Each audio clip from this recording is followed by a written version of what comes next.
Welcome back. In this video, we will be talking about resilient distributed datasets. Resilient distributed datasets, usually called RDD for short, are the data containers. So are the way in Spark to store your data.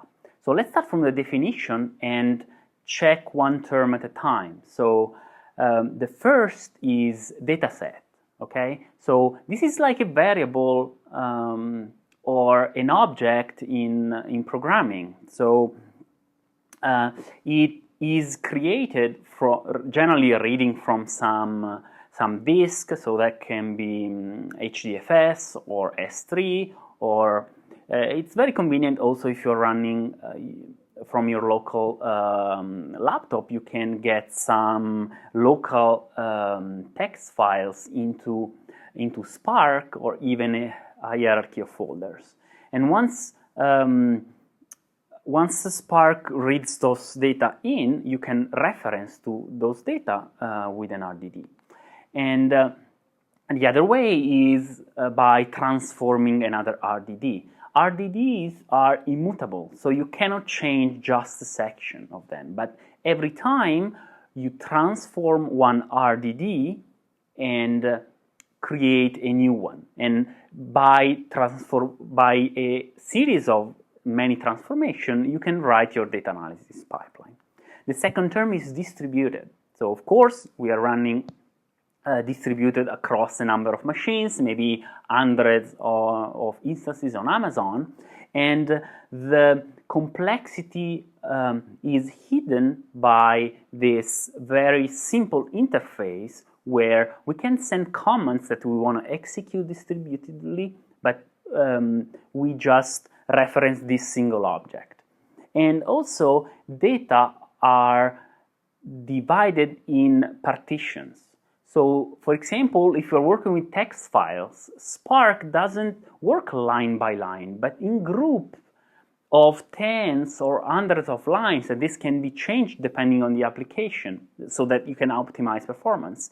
And this way, partitions are divided across all of your machines, and are the atomic chunks that are processed by your analysis pipeline. The last element is resilient, and this is very important because in a cloud environment it is pretty common to have node failures or very slow processes, so it's very important to be able to recover from this situation without losing any work already done. The technique by Spark is to track the history of each partition. So at every point in your calculation, Spark knows which are the partitions needed to recreate a partition in case it gets lost. And if that happens, then Spark automatically figures out where it can start from to compute what's the minimum amount of processing needed to recover the lost partition. So let's now go to our console. So you can open PySpark on the Cloudera VM, and let's see how you can play interactively with RDDs.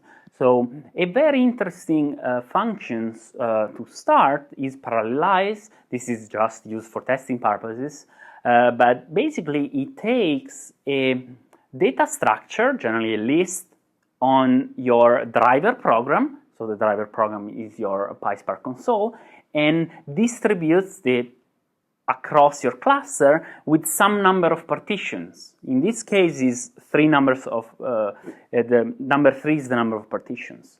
And this sc.parallelize function gives you back a reference to your RDD.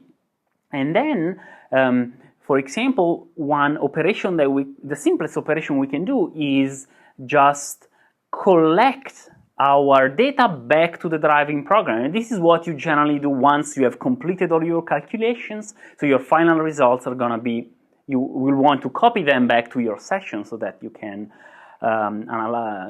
see the results. And of course, you need to make sure that you're not trying to collect a very big RDD, because this needs to fit in memory on your driver program.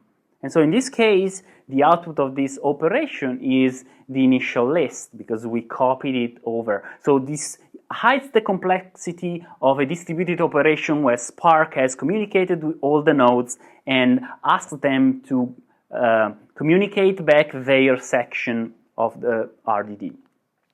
Another operation we can do is sometimes we want to check exactly how the data are partitioned across our cluster of nodes, and you can achieve that with glom, with the glom function. So you can call glom and then collect, and in this case we get back our data, but they are actually separated by each partition. So for debugging purposes, this is a pretty interesting function.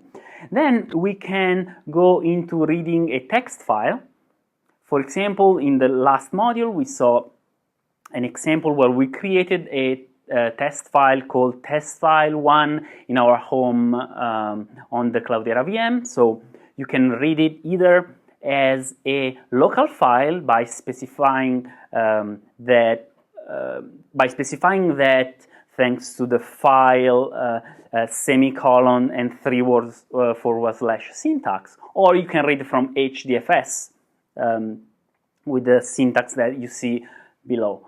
And one simple operation you can do with this RDD, which is now the text RDD, is take, which copies back to your driver program the first element of your data set. In this case, is going to be the first line. So let's now repeat the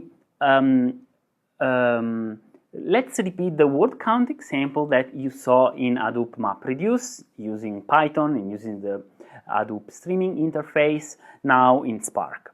So the first step is the mapping phase. So in the mapping phase, we were actually doing two different operations. We were splitting each line into words, and then we were creating key value pairs where the key is the word and the value is 1.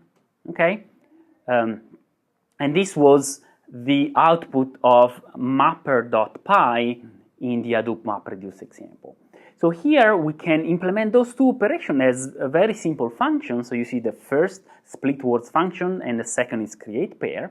And then we can apply them to our input RDD with the flat map first. So flat map is the same operation as a map, so applies your function to each of the elements of our RDD. But in this case, the output of split words is going to be a list of words, and we want to flatten it out so that our output is just an RDD with all of our words.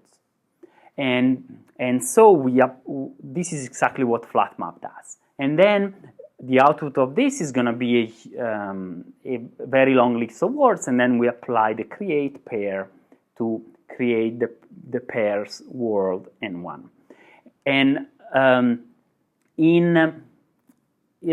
thanks to the fact that PySpark is very interactive, we can take a look at this exactly what this intermediate stage does. And so we can call a collect operation on this pairs RDD, and this is the output. So you see for each word in our input test file, we have a key value pair with 1 as the value.